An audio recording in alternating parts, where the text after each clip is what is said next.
Okay, panagdait sa tanang kabuhatan. For today's video presentation, I will be discussing the lesson 2 of our topic outline entitled Health and Behavioral Risk Factors. Okay, let's have first our review. Eat healthy food and consider the nutritional benefits of the food you eat. You should also monitor your food intake to avoid contracting certain illness. So kanang mga food nga gina-intake ninyo, nana siya mga nutritional benefits. So you should consider that in eating foods, no, to avoid illness or mga sakit. Sleep is an essential component of a healthy lifestyle. Of course, to gain energy, you need to sleep. And then stress management is a crucial to having a well-balanced life. We already discussed this stress management activities last semester. And karon i-discuss lang nato ang iyahang impact. And then there are different factors affecting one's eating habits. Of course, your geographical location, the eating habits of your parents or in the community, those are the factors. Okay, so much for the review. Let's start with the health behavior. It is defined as an activity initiated by an individual to maintain or enhance his or her health to prevent health problems. Health behavior includes activities done by people with no diagnosis of disease and those who are taking positive pursuits to maintain a healthy status. So what are the examples of healthy behaviors? Example ani kanang mga physical activities, exercise, no? Physical activities. Those are examples of health behavior. And later, we will discuss the risk of mga behavior nga risky sa atuang health. Sleep, food for the brain. Sleep plays a major role in ensuring good health and well-being of an individual. It recharges your brain, no? So aside from it can gain you can gain energy, more energy kung matulog mo. It can also recharge your brain, helps repair cells and aids the body in releasing important hormones. Despite the many effects of sleep, however, it is often overlooked as a critical component in healthy living. So again, sleep is a food for the brain. According to the National Sleep Foundation, or lack of sleep, kaning lack of sleep, we call this term sleep deprivation. Sleep deprivation, okay? Lack of sleep. Okay. Muna siya ang mga effects. Kung maka-experience mo og sleep deprivation, it limits your ability to study, listen, focus, or solve problems. So kung estudyante mo, tapos gasigi na lang mo og bilar, kulang mo og tulog, it can slow you down as a student. Dili ka makatarong og focus, makatarong og paminaw, and then you will be having problem in solving. Also, it makes you forget important information such as names and dates. Malimtano na dayon ka. That's the effect of lack of sleep. And also, it increases your propensity to get pimples, acne, and other skin problems. So, common. So, kung sige tagbilar, daghan po kayo og bugas-bugas, acne, and other skin problems. Leads to agitation, irritability, aggressiveness, or inappropriate behavior. Dali ra kita masuko, no? Aggressive kita. And then dili na sakto ang ato ang behavior, lahi ang ato ang mood compare sa sakto ang ato ang tulog. Dali ra ta masuko. No? That's the effect of lack of sleep. Causes overeating. Siguro gutom kay ka, no? Tungod kay kulang kag tulog, you need more energy. That can cause overeating. And then increase your vulnerability to illnesses. Prone na ka sa mga sakit. Very vulnerable na ka sa mga illness. Stress management. Stress is basically a state of mental or emotional strain or tension resulting from adverse or very demanding circumstances. So ang kaning stress, it's just in the mental or emotional aspect. No? And it is exceedingly ordinary to teenagers like you, mga teenagers karon, no? Sige ka stress. Some of the effects of stress are as follows. Okay, now we are done with the stress management activities last semester. If under mo sa ako ang section last sem, we had conducted stress management activities or unsaon nimo pagkabalo kung unsa ka stress, di ba? And now we will discuss the effects of stress.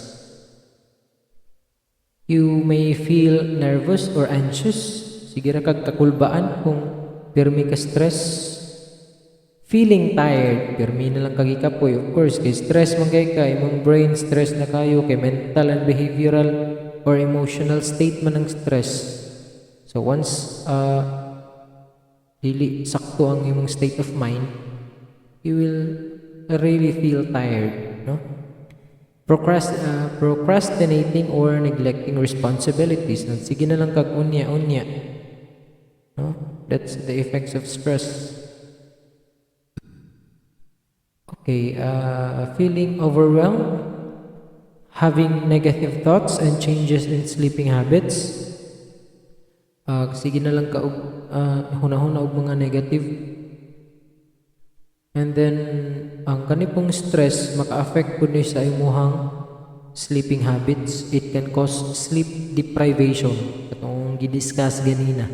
So sige na lang pud ka stress, maglisod pud ka og tulog. And then problems in concentrating and eating habits, eating too much or too little. So same lang siya sa effects sa sleep deprivation ganina. It can cause you to eat much or too little. Then maglisod na pud ka og concentrate og isa ka butang. That's the effect of stress. Now, to counter those stressful situations, here are some suggested ways to manage stress. Do some physical activities. Exercise, no? Exercise ka dapat naka-schedule na ng exercise, no? And then kay ang exercise mo good na-discuss nato pud ni last semester. It can help you to balance your life, to focus, mas ma-focus ang imong attention. And then it has an effects on your, aside from your physical, okay, of course physical activities namang ginay effects imong physical aspect. It can also help you to balance your emotional and mental aspect. And then get enough sleep to get away from sleep deprivation para di kay ka magsige ka stress.